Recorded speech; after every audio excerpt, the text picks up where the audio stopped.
Global market में इस वक्त काफी ज्यादा उतार चढ़ाव या एक तरीके से कहें तो भूचाल मचा हुआ है।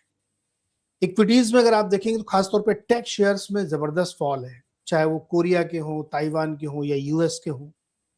साथ ही साथ वहां पे आप देखेंगे तो कच्चे तेल में जबरदस्त गिरावट, गोल्ड में गिरावट, लेकिन डॉलर इंडेक्स न्यू हाई पे है। ये एक ऐसी सिचुएशन बन रही है जहां पे हमें ये समझना है कि ओवरऑल बिग पिक्चर क्या है, इक्विटी की, पूरे मार्केट की, इकोनॉमी की। और पोस्ट वॉर मान लेते हैं कि वॉर नहीं हो रहा है अब, उसके बाद क्या सिनेरियो बन रहा है। तो बहुत सारे प्रोमिनेंट क्वेश्चन हैं जो गोल्ड पे लोग जानना चाहते हैं, इक्विटी में जानना चाहते हैं और इकोनॉमी पे जानना चाहते हैं। इन तीनों महत्वपूर्ण सवालों का जवाब देने के लिए मेरे साथ आपके फेवरेट गेस्ट और मेरे मित्र बहुत ही अच्छे जुड़ गए हैं, रितेश सर। रितेश जैन जी कनाडा से हमारे साथ जुड़े हुए हैं। Sir thank you so much. और इतना लोग इंतजार कर रहे हैं आपके, याद मुझे रोज मैसेज करते हैं मेरे लाइव शो में कि रितेश सर को बुलाओ, रितेश सर को बुलाओ। तो मैंने फिर कहा कि चलो बात कर लेता है। तो सर यहीं से शुरुआत करते हैं कि इस समय दुनिया में क्या हो रहा है, मतलब जो इक्विटी में, क्रूड में, गोल्ड में, बॉन्ड यील्ड में क्या चल क्या रहा है ये सब। देखिए, पहले ना बात कर लेते हैं इकोनॉमी और इक्विटी की। वो बहुत आसान है एक्चुअली। जनवरी फरवरी तक किसी ने क्वेश्चन नहीं पूछा कि हो क्या रहा है, क्योंकि एवरीबडी कुड कनेक्ट डॉट्स कि यार हमें दिख रहा है कि कैसे चीज चल रही है। 27 फरवरी को ये वॉर चालू हुआ। जब वॉर चालू हुआ तो उसके बाद सिंपल चीज है ना कि अगर वॉर चालू हुआ है और ईरान इन्वॉल्व है तो क्रूड का प्राइस तो ऊपर जाएगा, राइट। तो जो पैसा क्रूड में जाना चाहिए था वो चला गया सेमीज, सेमीकंडक्टर्स, चिप्स, मेमोरी, इन सब में चला गया। तो आप ये मान के चलो, लोगों ने बोला नहीं यार, ऑयल का हमें प्रॉब्लम नहीं है, हमें प्रॉब्लम ये तीनों चीज का है। फरवरी के बाद, अच्छा उससे पहले, we are in a world known as rolling bubbles. Rolling bubble क्या है, पहले मैं आपको रोलिंग बबल समझाना चाहूंगा, तब आप समझ जाएंगे कि हो क्या रहा है। रोलिंग बबल एक ऐसी चीज है कि, और ये मैंने कॉइन नहीं करा है वर्ड, ये केविन मोयर ने करा है और उन्होंने 4 साल पहले करा था। ब्रिलियंट गाय। इतना पैसा है सिस्टम के अंदर और हम सबको information exactly at the same point of time पे आती है कि हम सब लोग एक चीज के पीछे भागते हैं। और कुछ समय के बाद जो एक वैल्यूएशन एक चीज की 2-3 साल में एक लेवल पे पहुंचना चाहिए, वो 2-3 महीने में पहुंच जाता है, क्योंकि everybody is chasing because of this democratisation of information. मतलब आज बाजार अगर खराब है तो सिर्फ डेमोक्रेटाइजेशन ऑफ इंफॉर्मेशन की वजह से, क्योंकि इंफॉर्मेशन सिमेट्री बची ही नहीं। जो तो आपको लगता, पहले क्या होता था, आप किसी में इन्वेस्ट करना चाहते थे, आप सोच सकते थे, पूरा उसमें रिसर्च कर सकते थे, आप टीम के साथ, इक्विटी रिसर्च टीम के साथ बैठ सकते थे और लगता था हाँ यार 15 दिन के बाद भी खरीदेंगे तो अपना 3 साल का रनवे है या 5 साल का रनवे है। आज वो रनवे जो बचा है वो 2 या 3 महीने का बचा है, क्योंकि जो एक म्यूचुअल फंड में सीईओ पोजीशन पे बैठा है और जो एक ट्विटर पे बैठा है उसके पास इंफॉर्मेशन सेम है। इंटरप्रेट कैसे करते हो दूसरी बात है। उस इंफॉर्मेशन की डेमोक्रेटाइजेशन ऑफ इंफॉर्मेशन की वजह से ना सबको इंफॉर्मेशन एक टाइम पे मिल रही है, सब एक एसेट में सब एक साथ घुसते हैं। तो जो एसेट 3 साल में रिप्राइज होनी चाहिए 2-3 महीने में रिप्राइज हो जाती है, फिर वो ओवर वैल्यू हो जाती है, फिर उसके बाद आप एक नए पे घुस जाते हैं। तो वो वाला बबल बस्ट होता है, एक नया बबल क्रिएट होता है। आपने जनवरी फरवरी में जो गोल्ड का देखा, मैंने नवंबर दिसंबर में बोला था gold in 2026 will touch 5000 and silver will touch 100। मैंने ये थोड़ी सोचा था कि जनवरी में हो जाएगा, बट डेमोक्रेटाइजेशन ऑफ इंफॉर्मेशन। सो जो पैसा ऑयल का था वो सेमीज, चिप्स, मेमोरी, इन सब में चला गया। इनफैक्ट जो लोग पार्टिसिपेट नहीं कर रहे थे उसमें, दे स्टार्टेड अंडर परफॉर्मिंग, वो लोग भी ये चीज खरीदने लगे। फिर जिन लोगों ने हाइपर स्केलर में पैसा डाला था, जो अपनी मैक्स 7 कंपनीज है, वो लोग भी ये चीज खरीदने लगे। फिर जिन लोगों का इंडिया में एलोकेशन था वो अंडर परफॉर्म करने लगे, वो भी यही चीज खरीदने लगे। फिर इंफॉर्मेशन क्या आई, अरे यार ताइवान और साउथ कोरिया की market cap is higher than the market cap of India. South Korea में 2 कंपनीज है, 50% ऑफ द इंडेक्स, राइट। ताइवान में एक कंपनी है 40% ऑफ द इंडेक्स। आप इनको मार्केट बोलते हो? नहीं, ये मार्केट है। हाँ, they were rightly position at the right point of time.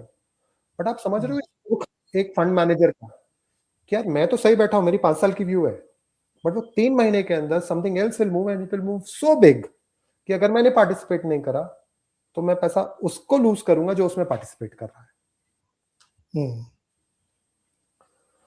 और सबसे बड़ा नुकसान इन सब चीज में हुआ हाइपरस्केलर्स का। क्यों? वो लोग केपेक्स कर रहे थे मेमोरीज, चिप्स, सेमीकंडक्टर्स में, उनके भाव 2 या 3 गुना हो गए। तो अब आपको 2-3 गुना भाव देने पड़ेंगे to get the same quantity of all these things. अभी आपके सामने क्या बर्स्ट हो रहा है? सेमीज का बबल बर्स्ट हो रहा है। या AI bubble bursting is a very big thing. Bursting is a very strong word, तो मैं अपने वर्ड वापस लेता हूं। मुझे नहीं पता बर्स्टिंग क्या होता है, मैं बोलता हूं डिफ्लेट हो रहा है स्लोली। डिफ्लेट हो रहा है। ये जो चिप्स है ना, ये जो बनाते हैं, ये एक सिक्लिकल इंडस्ट्री है। ऐसा नहीं है कि हमें एस्ट्रॉइड माइन करके लाना है। हर 3-4 साल में ये इंडस्ट्री में बूम बस्ट सिनेरियो होता है। बट माइक्रॉन ने कल क्या बोल दिया? नहीं यार, हम तो नहीं बढ़ाने वाले कैपेसिटी। पिछली बार हमारी कैपेसिटी ज्यादा थी तो एप्पल ने हमारी और भी मारी बुरी तरीके से, तो हम नहीं बढ़ाने वाले। तो एप्पल का सीईओ रोकर क्या बोलता है? यार माइक्रॉन की वजह से मेरे को 20% भाव बढ़ाने पड़ रहे हैं। एप्पल कल 6% डाउन। मैंने लाइफ में सेकंड या थर्ड टाइम देखा होगा एप्पल 6% डाउन। वो ऐसा स्टॉक है, 6% डाउन होना बहुत बड़ी चीज होती है। तो आपके सामने हाइपरस्केलर्स फंस चुके हैं क्योंकि उन्होंने डेटा सेंटर्स, एआई साइड में इतना बड़ा पैसा इन्वेस्ट करा हुआ है। काफी पैसा स्पेसएक्स लेकर जा चुका है। फिर आपके सामने अभी माइक्रॉन के जो रिजल्ट आए उसने बता दिया यार सबका पैसा मैं ही ले रहा हूं। वहां सैमसंग और एचवाई हाइनेक्स भी सबका पैसा ले रहे हैं। और आपने देखा होगा जो आदमी $50,000 कमाता है उसको $4 लाख का बोनस मिल चुका है। तो पूरी दुनिया पैसा पे कर रही है इन 3 कंपनीज को। बट ये तीनों कंपनी ऐसा नहीं है कि एस्ट्रॉइड माइनिंग करती हैं, ये सिक्लिकल बिजनेस है। कल सैमसंग ने एक चीज बोल दी, उसने बोल दिया मैं कैपेसिटी बढ़ा रहा हूं। मैं सिर्फ यही सोच रहा था कि कौन इनमें से बोलेगा मैं कैपेसिटी बढ़ा रहा हूं। जैसे ही आप इनमें से बोल देते हो ना कैपेसिटी बढ़ा रहे हो, तो आप इनको रीप्राइसिंग स्टार्ट्स बिकमिंग लोअर। दूसरा, चाइना किसी भी इंडस्ट्री में एंटर हो जाता है ना, तो उस इंडस्ट्री में प्रॉफिट मार्जिन 0 हो जाते हैं। एआई के मॉडल्स क्लाउड और ओपन एआई के अच्छे हैं, बट यार डीप सीक यूज करके देखो 70 to 80% वही है। 2 महीने से हमारे टोकन्स खत्म होने चालू हो गए थे क्लाउड के। अरे बहुत जल्दी खत्म हो जाते थे, टीम फ्रस्ट्रेट हो गई। और मैं मैं $20 के ऊपर नहीं दूंगा, मुझे नहीं चाहिए $200 वाला। $20 वाले तो किसी काम के नहीं रहे। लेकिन अगर आप ओपन मॉडल्स में जाने लगे तो अभी तो यार काम तो हो रहा है। तो फिर ये इन चीज को $1 ट्रिलियन की वैल्यूएशन किस चीज की देने की इन कंपनीज को? सडनली अभी लोगों के दिमाग में वो चीज भी आ गई है। ये तो हुवाई के चिप से बन रही हैं ये सब चीजें, इसके लिए तो इनवीडिया की जरूरत नहीं। तो इनवीडिया जो 6 महीने पहले लोग एक ही स्टॉक की बात करते यार उसकी मार्केट कैप तो इंडिया से भी ज्यादा है, इनवीडिया का भाव आज 8 महीने से कहीं नहीं गया है। 8 या 9 महीने हो गए, शायद 200 के नीचे ब्रेक करके, मैंने ध्यान नहीं दिया। 9 महीने से कहीं नहीं गया। माइक्रोसॉफ्ट 12 महीने के नीचे भाव पर है, नीचे। अभी मार्केट क्या वेट करिए यार, इनमें से कोई केपेक्स काटेगा? नहीं करेगा केपेक्स, क्योंकि it might not be giving them returns. मुझे मेटा से ऑलरेडी पता चल गया है। मेटा क्या बोल रहा है कि मैं केपेक्स, उसने बोला नहीं मैं केपेक्स काटूंगा, उसने अपनी टीम को बोला प्रेडिक्शन मार्केट में हम लोग नई चीज बनाएंगे। देखो आज ना हम लोग नैरेटिव वाली दुनिया में है। आप नैरेटिव खरीदते हो, प्रॉफिट तो बाद में आते हैं ना। प्रॉफिट बाद में आते हैं। आपने एआई का नैरेटिव खरीदा था ना, इन सब कंपनीज का प्रॉमिस ऑफ नैरेटिव कि कुछ होगा। जैसे स्पेसएक्स बोलता है ना मैं $1 ट्रिलियन का कुछ करूंगा 5 साल में, तो आप नैरेटिव खरीद रहे हो ना। वरना why is Toyota at 1/15 the valuation of Tesla? क्योंकि आप टेस्ला का नैरेटिव खरीदते हो। We are in this brave new world where narratives matter more than anything else. तो नैरेटिव आपके सामने ना एक बर्स्ट हो रहा है दुनिया में। सडनली सबको ना डाउट होने लगा है। आज उबर का सीईओ ने एक बहुत इंटरेस्टिंग सी चीज बोली, उबर का इन्वेस्टर था, उसने बहुत इंटरेस्टिंग सी चीज बोली। कहते हैं यार तुम कैसी बात करते हो कि हम लोग कैंसर हम लोग कैंसर खत्म कर देंगे, हम लोग ये खत्म कर देंगे, बेसिक मॉडल्स तो तुम बना नहीं पाते हो, क्या कैंसर वैंसर की बातें करते रहते हो? ये उबर का इन्वेस्टर बोलता है।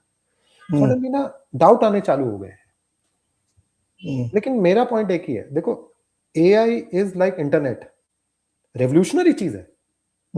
लेकिन ये रेवोल्यूशनरी चीज आपके और मेरे लिए है अगर हम इसे ढंग से यूज कर पाए तो there will be enough business in the world which will become productive. Focus now on two things. One, cost of capital will rise. True. क्योंकि ये hyperscalers are no more giving cash. They are taking the cash from everybody in equity and in bond both. Amazon ने भी 5 साल का पैसा Canada में उठाया 6% पे.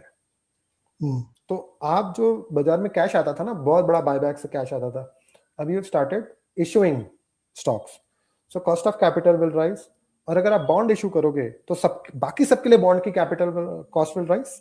Right. Yeah. So cost of capital will rise. If the cost of capital will rise, the companies which will do well are the ones which are capital surplus, which have assets on the ground, which don't have to raise capital. One. Second, वो company perform करेंगी जो companies AI को integrate कर पाएंगी, productive हो पाएंगी. आज मुझे मेरी छोटी सी कंपनी है, उसमें उनको दिखाई दे रहा है कि कैसे जो जो चीजें 2-3 दिन लगते थे आज वो आधे घंटे में आ जाती है एआई से. मैं एक डिजिटल इंश्योरेंस कंपनी के सीईओ से बात कर रहा था कल परसों. उसने मेरे को एग्जैक्ट एग्जांपल दिया. कहते हैं रितेश हमारी प्रोडक्टिविटी इंप्रूव हो गई है, बट हम लोग अगर बड़ी इंश्योरेंस कंपनी से बात करते हैं उनको कोई आइडिया नहीं है इन सब चीजों का. याद है 10 साल पहले आईटी कंपनीज में ही होता था कि मिड लेवल और टॉप लेवल ने इतना पैसा कमा लिया था कि वो कॉम्प्लेसेंट हो गए, और जो लो लेवल एम्प्लॉयज थे उनको उन्होंने आगे नहीं बढ़ने दिया. That is what the problem of IT ना. तो बड़ी कंपनीज हाथी की तरीके से होती हैं, उनको मूव करने में टाइम लगता है. तो the winners in this world is smaller companies, the companies which can integrate AI. US में small cap index at an all time high. Breakout again, right? Here today 23% up है. Max 7 is down 60%. Very true. Russell 2000 is a new high. आपको India में दिखाई दे रहा है? 27% sir micro cap पिछले 3 महीने आपको दिखाई दे रहा है? आप उसे बबल बोल सकते हो, बोल सकते हो आप उसे. तो आपको यूएस वाले को भी बबल बोलना पड़ेगा ना. Very true. बट आपके सामने एक इंडिया के मार्केट में समझ सकता हूँ, आप बोल सकते हैं यार माइक्रो कैप है, कुछ लोगों के हाथ में है, इंडियन पब्लिक तो माइक्रो कैप और स्मॉल कैप में जाती है.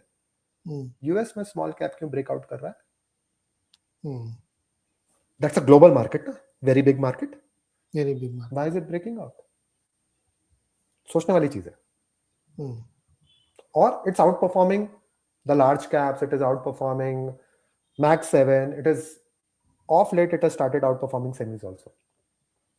मैं सिर्फ बोल रहा हूं ये दो चीजों पे is where I am looking at it. एक, cost of capital will rise. मुझे रहना ही नहीं है जिसको कैपिटल रेज करनी है, डेट रेज करना है, उसका valuation multiple will shrink. Secondly, I want to be with the companies who would be the winners of this AI product. AI का बहुत बड़ा प्रोडक्टिविटी बूम है. नवल रविकांत ने साल भर पहले बोला था यार टाइम आ रहा है एक जने की $1 बिलियन कंपनीज होंगी, स्टार्टअप्स, सिंगल जने की. महीना भर पहले पहली $1 बिलियन स्टार्टअप आई है एक जने से. वो डिजिटल इंश्योरेंस कंपनीज वाले से मेरे को दिख गया how big insurance companies will get disrupted in India. But the smaller guys who are able to navigate, because ये tool है, like internet it's a tool. और वो प्रोडक्टिविटी के लिए यूज होता है, हम कर रहे हैं उसे प्रोडक्टिविटी के लिए यूज. सो ये वर्ल्ड आपके सामने चेंज हो रहा है. तो रितेश सर क्या ये हम कह सकते हैं कि एआई पर से is a very good thing, productivity enhance करती, बहुत अच्छी टेक्नोलॉजी है, लेकिन उसका जो नैरेटिव बिल्ड हुआ उसके वजह से सुपरलेटिव एस्ट्रोनॉमिकल वैल्यूएशंस, और पहले अपने पैसे से लगा के कैपेक्स कर रहे थे, अब बॉन्ड रेज कर रहे हैं. आज ही मैंने शो भी किया कि लगभग कितना $250 बिलियन तो उन्होंने पिछले 3 महीने में रेज कर लिए, 4 बड़े कंपनियों में. तो कॉस्ट ऑफ कैपिटल का बढ़ना, ओवर वैल्यूएशन और रेट इंटरेस्ट और बढ़ेगा अगर यूएस में, तो और बड़ी प्रॉब्लम होगी. इसलिए ये डिफ्लेशन जिसको आप कह रहे हैं, मैं तो बस कह रहा हूं कि वो होना ही होना है. देखिए डिफ्लेशन का तो मैं आपको चार्ट दिखा देता हूं, लेकिन आपकी बात बिल्कुल सही है.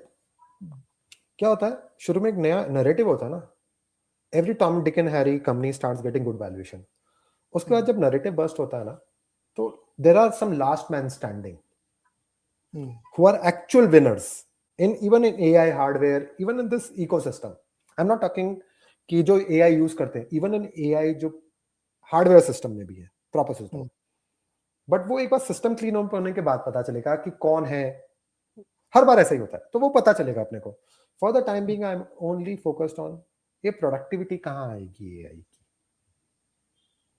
That's where I am focused on. But हाँ, there is a deflation narrative now which has started happening. आपने cost of capital in a deflation, cost of capital rise, bond spreads widen. Suddenly पिछले 1.5 महीने में ये हुआ है. तो उसके लिए मैं आपको चाहता था कि अगर आप वो चार्ट दिखाओ तो मैं वो एक्सप्लेन करता हूँ कि क्या हुआ है. Yes. So this is the chart. So second, let's take Trump nominates start of the year. Gold price आप देखो 2 years और 30 year देखो, तो आपको देखना 30 year minus 2 year और 2 year minus 30 year जो भी. जब भी ये स्प्रेड वाइड होता है, मतलब minus 1.39 is the highest spread you can see it in this, and minus 0.71 is the smallest spread you can see in this thing. Correct. जब भी ये स्प्रेड वाइड होता है ना, banks wants to lend money. Why? Banks borrow short term में, and they lend long. और अगर spread ज्यादा होता है ना, they want to lend more in long. पैसा वहीं कमाते हैं ना सब. बिल्कुल. और जब भी ये स्प्रेड ज्यादा होता है, मतलब माइनस में ज्यादा है, जब भी लिक्विडिटी इज एक्सपैंडिंग. ओके. जब ये स्प्रेड नैरो होना चालू हो जाता है ना, 2 तरीके से नैरो हो सकता है. शॉर्ट टर्म और long term collapse. Short term ऊपर जाए और लॉन्ग टर्म नीचे जाए. This is known as bearish flattening. Bullish flattening is short term ऊपर जाए और लॉन्ग टर्म और ज्यादा नीचे आए. ओके. तो ये शॉर्ट टर्म और लॉन्ग टर्म का जो स्प्रेड 0.71 रह गया, it tells you that the liquidity in the system is tightening. Okay. When the dollar liquidity in the system tightens, then dollar index goes up. है ना. आप सिस्टम में से लिक्विडिटी कम कर दो, डॉलर लिक्विडिटी का आपको भी पता ना, लिक्विडिटी बढ़ जाएगी तो डॉलर इंडेक्स नीचे जाएगा. लिक्विडिटी अगर कम होगी तो डॉलर इंडेक्स ऊपर जाएगा. तो dollar index just touched a new 52 week high. True. ये स्प्रेड 0.71 रह गया. आई कैन अश्योर यू, अगर ये स्प्रेड वापस 1% के ऊपर गया, गोल्ड विल बी वापस हायर. अगर ये स्प्रेड 0.71 से 0.5 0.4 हो गया, gold and Bitcoin is the start. Equities will fall like 9 pins. Liquidity tighten हो रही है. सबसे सेंसिटिव एसेट होती है बिटकॉइन. सबसे ज्यादा सेंसिटिव है बिटकॉइन, ऑल्दो 10-12 साल का है, बट सबसे पहले बिटकॉइन है. उसके बाद गोल्ड है, और उसके बाद इक्विटीज. आपने इक्विटीज में भी वॉबल देखना चालू कर दिया. अभी ये कहीं मूव नहीं करती है equities, right? All because of this particular reason. ये परसों का चार्ट है, कल का नहीं है, परसों का चार्ट है. मैंने परसों तक की डेट का करा था, 24 जून का. परसों आपको गोल्ड भी आपको दिखाई दिया 4000 के नीचे, राइट? डॉलर इंडेक्स आपको दिखाई दिया 1 साल का हाई, क्योंकि ये इंडेक्स सोचो डबल था इससे. 0.71 है ना, 1.4 के करीब था जस्ट 6 महीने पहले. मार्केट ये मान के चल रही है. So market short term rates बढ़ा रही है और लॉन्ग टर्म रेट्स अपने आप नीचे आ रहे हैं. Talking about deflation. डिफ्लेशन में what do you want to buy? Long term bond. Correct. Inflation, you want to sell long term bond, right? Term premium जिसे बोलते हैं. Correct. What you are finding in front of you is global liquidity is tightening. There is one more thing. China ने actually, there is one more thing which happened to gold. जब ये war चालू हुआ ना, तो China उससे पहले काफी लिक्विडिटी सिस्टम में ऐड कर रहा था. जब वॉर चालू हुआ तो 3-5 मार्च के बाद उसने लिक्विडिटी ऐड करनी बंद कर दी, लिक्विडिटी निकालना चालू कर दिया. आपने देखा होगा CNY एप्रिशिएट होता चला गया था. जब आप लिक्विडिटी निकालते हो तो आपकी करेंसी टाइट होती है, तो आपकी करेंसी एप्रिशिएट होना चालू हो जाती है. March, April, May, June currency actually appreciated CNY because आप लिक्विडिटी सिस्टम से निकाल रहे थे. The biggest marginal buyer of gold in the world is not Americans. Americans को तो पता ही नहीं है गोल्ड क्या है. The biggest marginal buyer of gold in the world is Chinese. देखो, अमेरिकन्स के पास तो बहुत सारी एसेट है इन्वेस्ट करने के लिए. चाइनीज के पास एक ही एसेट होती थी पहले, रियल एस्टेट. जो 2016-17 में खत्म हो गया। उसके बाद उन्होंने अपनी चाइना ने सारा पैसा पुश करा अपने लोगों का इनटू इक्विटीज करते नहीं है वो लोग ज्यादा, into gold, gold. and they want their currency to devalue versus gold, which was beautifully working till first week of March. After first week of March, even they stopped adding liquidity to the system. So पहला hit gold को दिया China ने, दूसरा hit gold का ये दे रहा है। Now for the first time today, I found that China is increasing the repo in the system, increasing the liquidity, क्योंकि चाइना का डेटा काफी खराब आना चालू हो गया। सेकेंडली, अगर ये स्प्रेड वाइडन हो गया, लोगों ने केविन वॉर्श को सीरियसली लेंगे ना, एक नया फेड गवर्नर आया और बोलता है यार price stability price stability price stability, okay, तो लोग उसे सीरियसली लेंगे। लेकिन मैं आपको ये भी बता दूं, अगर उसे सीरियसली लिया और ये स्प्रेड और नैरो होता चला गया, ओके, इक्विटी मार्केट्स टूट जाएंगी यूएस में।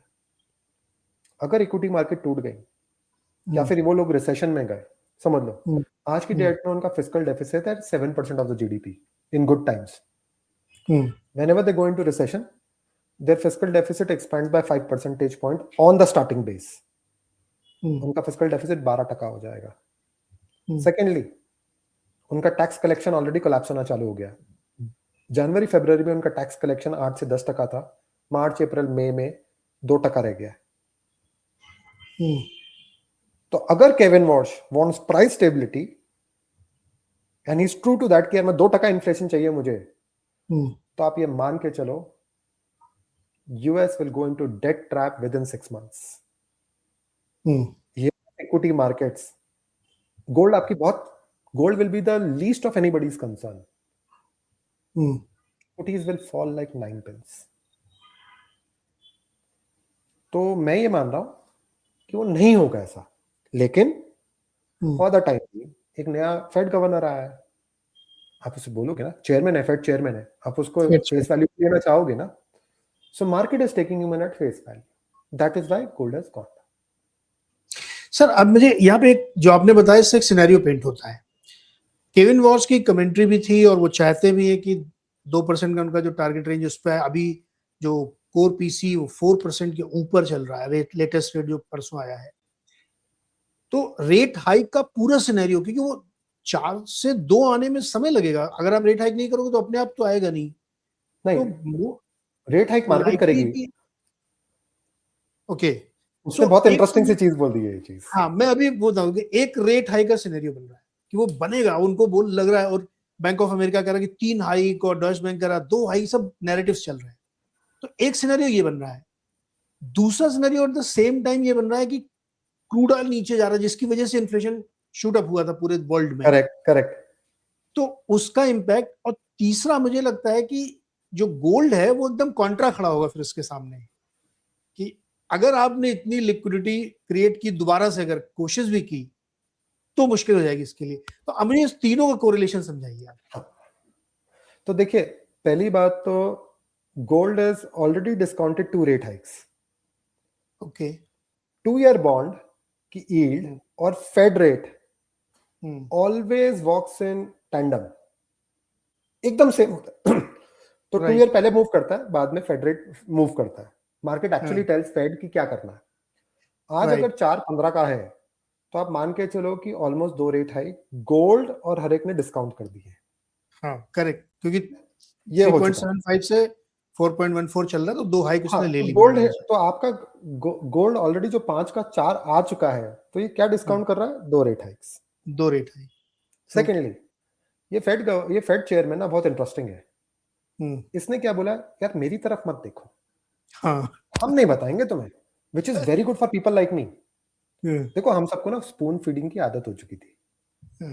आज फेड के कुछ गवर्नर बोलने वाले, देखते हैं क्या बोलते हैं। पिछले दो या 3 फेड गवर्नर ने बोला पिछले 1 हफ्ते में, उन्होंने कुछ नहीं बताया। वो बोल रहे हैं यार पुराने डेटा का क्या करना, हमने गाड़ी थोड़ी रियर व्यू मिरर में देखकर चलानी है। करंट डेटा का देखेंगे। करंट डेटा के हिसाब से आप बिल्कुल सही बोल रहे हो, ऑयल तो कोलैप्स कर गया, लेकिन मैं 3 महीने पुराना डेटा जो वो लोग कोलेट कर रहे हैं उसके बेसिस पे पॉलिसी पहले बनाई जाती थी। अगर ऑयल नीचे है तो अपने आप पीसीई नीचे आ जाएगा, अपने आप इन्फ्लेशन नीचे आ जाएगा। तो this is where this Fed chairman is saying, guys, you decide. I am not going to decide for you. I am not going to spoon feed you. So आपको अगर 2 year bond deal नीचे आनी चालू हो गई अपने आप, और 2 rate hike के बदले फिर it starts coming down to 1 rate hike, आप सोचो 30 year remaining there, 2 year comes down to let's say 4%. 0.71 will go to 0.90. If it goes to 0.90, dollar index starts coming down, Correct. gold goes up from itself. Yeah, of course. Right? Now, unlike previous governor, पहले previous governor बताते थे कि क्या करेंगे, अभी वो बोल रहा, मार्केट से बोल रहा, तुम बताओ क्या करने का. So the onus is on people like us. Yeah. We have to now look at the data, every data which is coming, and interpret it in a way which we think it should be interpreted, not what Fed will interpret. तो उसे कुछ tight करने की जरूरत नहीं है. Oil नीचे, अपने आप लिक्विडिटी इजी. मतलब ऑयल एक छोटा सा एग्जांपल है. ऑयल ऊपर, अपने आप लिक्विडिटी टाइट.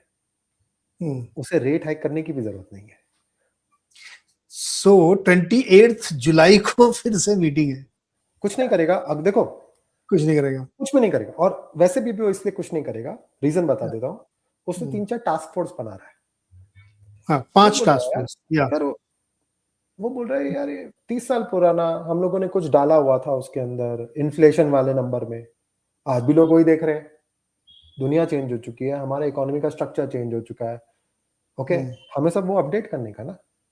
तो एक बार वो नंबर आ जाए, उसके बाद then he will do. Till that point, उससे क्या, अभी क्या होगा, आपकी मार्केट की वॉलेटिलिटी बढ़ जाएगी.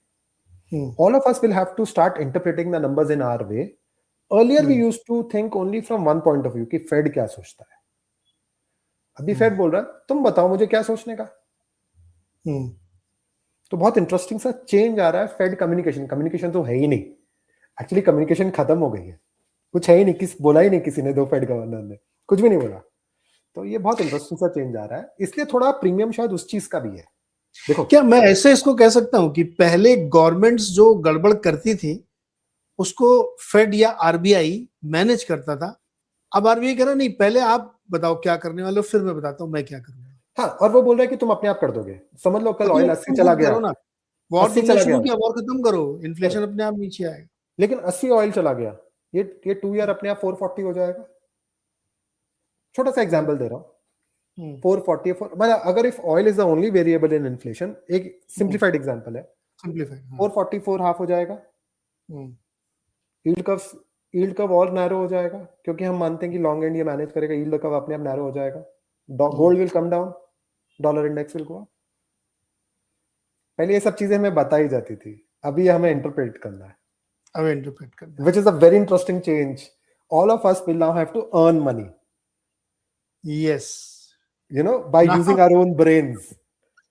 Exactly. होमवर्क किया है कि अब मेरे भरोसे में तो होमवर्क करो, पढ़ो लिखो और उसको इंटरप्रेट करो. Absolutely. तो आपको ना fixed income guys are the best position for it. हर एक एसेट का आंसर फिक्स्ड इनकम में है. तो ये जो मैं स्प्रेड बोल रहा हूँ ना, तो लोग होमवर्क करना चालू कर देंगे. वो सिर्फ इन स्प्रेड्स पे ही बैठा करेंगे. Very interesting. तो दर्शकों को समझने के लिए बहुत इंटरेस्टिंग ये चार्ट है कि आप 2 ईयर का यील्ड देखिए, फिर 30 ईयर का देखिए, उसका डिफरेंस देखिए, और वो उसके बढ़ने घटने से आप गोल्ड को कोरिलेट कर लीजिए और डॉलर इंडेक्स को. मतलब to some extent, I am not saying it is 100%, I am just saying it's a one of the variables. अब ये बताइए हमें कि ये हमने एनालिसिस समझ लिया, इंटरप्रिटेशन समझ लिया, कैसे डेटा को इंटरप्रेट करना, कैसे सिचुएशन एनालिसिस करना है. लेकिन अब जो 3 चीजें हैं कि इक्विटी है, गोल्ड है, क्रूड है, इस पर आपका व्यू क्या बन रहा है down the line? Calendar year 26 में चलो हम देख के चलते हैं. देखिए, मैं इस समय बता इसलिए नहीं पा रहा हूँ. देखिए, मैं भी क्योंकि मैं भी अपने सामने ना डेटा चेंज होते हुए देखना चाह रहा हूँ. ओके, मेरे सामने एक हाइपर स्केलर में कुछ प्रॉब्लम आ रही है. वो एआई में जो पैसा चला गया था वो मूव कर रहा है. ओके, वहां से निकलने की चिप सेमी से निकलना स्लोली चालू हो गया है. तो मैंने आपको इक्विटी में 2 ही चीज बोली है जहां पर I am very comfortable investing. One is जिसको कैपिटल की कोई जरूरत नहीं है, already assets on the ground है, कैपिटल की जरूरत नहीं है, ना ही उसे डेट की जरूरत है. सेकेंडली वो काम जो है जो टफ है वो है अब ढूंढो कौन से एआई बेनिफिशियरीज है. It could be sector also, but वो काम अभी डिफिकल्ट हो गया. फिक्स्ड इनकम वाला काम मैं थोड़ा और रुका हुआ हूँ, थोड़ा इसे ऑब्जर्व कर रहा हूँ, थोड़े और डेटा पॉइंट्स चाहिए कि मैं इसे प्रॉपर ड्रॉ कर पाऊँ, एक कोरिलेशन एनालिसिस निकाल पाऊँ.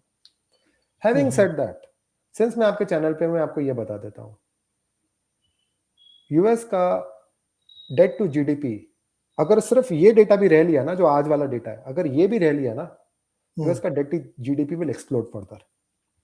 Date will go through the roof. You need to own gold. That's No it. doubt. Then I don't have an end game का मुझे प्रॉब्लम नहीं है. अगर आप बोलते हो यूएस प्रोडक्टिव हो जाएगा, इंडस्ट्रियलाइजेशन हो जाएगा, डेट अपने आप नीचे आ जाएगा, बात दूसरी है. बट उनका डेट मैं हर महीने देखता रहता हूं, उनका trade deficit, debt continues to move up. $40 trillion किसी भी दिन हो जाएगा उनका. 126% डेट. तो उनका ऐसा नहीं है कि GDP is rising more than the debt. Actually debt is still outpacing the GDP. And result वही है. But you can always see 20-30% corrections in any market. True. Always. Okay. So I'm very comfortable with the view, but for the time being, एक euphoria करके एक होता है जो आपको Twitter पे ही पता चल जाता है. ट्विटर में पता चलता है. Yes. And as I've explained to you, we are in rolling bubbles. लोगों ने पैसा निकाला to put it in SpaceX. अभी SpaceX का नुकसान मारने के बाद वो कहीं और जाएंगे. Most retail people will never make money. I can assure you that thing. Because emotions play a very big role in today's world. आप वो चीज में जाना चाहते हो जो मूव कर रही है. आप उसमें नहीं जाना चाहते जो मूव नहीं कर रही है. ऐसा उसमें बनता है जो कोई नहीं देख रहा. जो कोई नहीं देख रहा. Absolutely. अभी आप हर कोई एंड कोई भी एसवाई हाइनिक्स और सैमसंग का नाम, सैमसंग तो चलो ठीक है, एसवाई हाइनिक्स का नाम 3 महीने पहले किसी ने नहीं सुना था. लोगों ने खरीदना चालू करा होगा महीना भर पहले. स्पेसएक्स में जब बिड्स आई तो 2 या 3 गुना बिड्स आई. 135 पे, 150 पे खुला. Average purchase price of a retail guy is above 181. अभी 152 है. खरीद लो ना यार. आपको पता ही नहीं है वैल्यू क्या है स्पेसएक्स की. जिस कंपनी की वैल्यू $350 बिलियन थी लास्ट ईयर प्राइवेट मार्केट में, आज वो ऑलमोस्ट $1.8 ट्रिलियन. आप कुछ वैल्यू निकाल सकते हो. ये तो नैरेटिव है. हर कोई चेज कर रहा है अगला बबल, और वो इसलिए कर रहा है क्योंकि he is not able to make his ends meet. Cost of living is going up, और उसके सामने उसे बहुत सारी ऐसी एप्स मिल गई हैं जहां पर वो वीडियो गेम की तरीके से खेल सकता है. एंड देन एक ट्विटर करके एक चीज है जिसके अंदर लोग एनालिसिस नहीं सुनना चाहते हैं, जिसमें लोग अगली ट्रेडिंग टिप देखना चाहते हैं. ऐसे में नहीं बनेगा. Most people will transfer their wealth, hard earned wealth, to very few people who are patient. Yes sir, एक बहुत ही इंटरेस्टिंग बात आपने कही. मैं एक पहले एक मजेदार बात आपको बताता हूँ. हमारा ये शो हम लोगों ने डिसाइड किया कि हम लोग करेंगे, पर आपने मुझे ये ग्राफिक भेजा और हमने इसको दिखाया. इससे पहले सुबह मैंने आज एक शो रिकॉर्ड किया, और उस शो का नाम ही है कि एआई में जो है जो क्रैश टाइप की सिचुएशन मुझे लग रही है, उसमें मैंने यही एक्सप्लेन किया कि अब ये डेट लेके जो एक्सपेंशन की शुरुआत हुई है, दैट इज डेंजरस. यार अब तो गेम गड़बड़ हो रहा है. तो मतलब मुझे भी ये सेंस आ रहा था कि अब एआई की स्टोरी ना ओवरबोर्ड हो गई, इसको बचा नहीं सकते.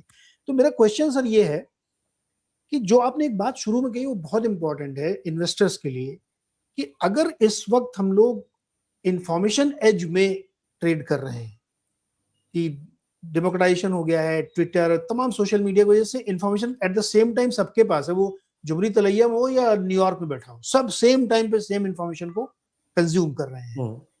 ऐसे में एक सीजन्ड इन्वेस्टर क्या करे, कैसे इसको क्राउड आउट करे कि यार ये तो जो चल रहा है पूरी दुनिया में, कैसे इससे बचे और कैसे एक सीजन्ड इन्वेस्टर पैसा बनाए? देखिए, उसके लिए ना कल जर्मी ग्रांथम का इंटरव्यू आया एक.